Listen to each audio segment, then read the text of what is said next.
नमस्कार। स्वागत है एक बार फिर से चुनावी समर में। हम लेकर आए हैं आपके लिए बीएसपी फैमिली की कुछ और अपडेट्स।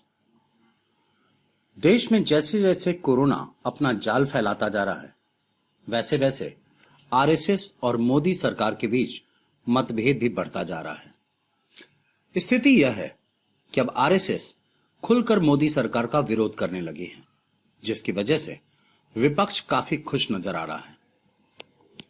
आपको बता दें कि आरएसएस ने वित्त मंत्री निर्मला सीतारमण के पब्लिक सेक्टर यूनिट्स के निजीकरण और विनिवेश के बड़े ऐलान के खिलाफ देश भर में 10 जून को विरोध प्रदर्शन करने का ऐलान कर दिया।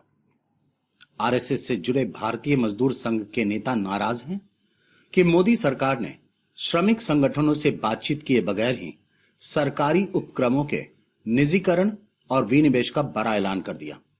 संस्था ने मोदी सरकार की इस नीति को मजदूरों के हितों के खिलाफ बताते हुए यह चेतावनी दी है कि हम पूरे देश में 10 जून से विरोध प्रदर्शन और धरना शुरू करने जा रहे हैं। संघ के अनुसार मोदी सरकार सुधार के नाम पर मजदूर विरोधी फैसले कर रही है। आरएसएस ने कहा कि यह रिफॉर्म पैकेज भी देश के हित के खिलाफ है। संगठन का कहना है कि सरकार सोने का अंडा देने वाली मुर्गी को ही मारना चाहती है। सूत्रों के अनुसार भारतीय मजदूर संघ के नेताओं ने तय किया है कि वो देश में मोदी सरकार के खिलाफ save public sector save India मुहिम शुरू करेंगे, जिसमें मुनाफा कमाने वाली कंपनियों को बेचने का देश भर में विरोध शुरू होगा। वैसे आरएसएस के अलावा देश के 10 बड़े केंद्रीय श्रमिक संगठन भी लामबंद हो गए हैं और सरकार को घेरने की रणनीति बनाने में जुट गए हैं। उनका कहना है कि मोदी सरकार ने मजदूरों के खिलाफ देश में जंग छेड़ दी है, इसलिए अब इस पर पलटवार होगा।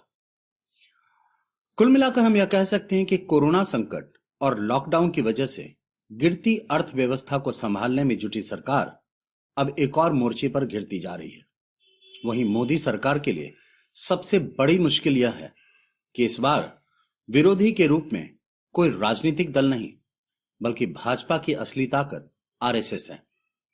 ऐसे में यह देखना दिलचस्प होगा कि आरएसएस 10 जून को देश में कितना बड़ा संग्राम करती है।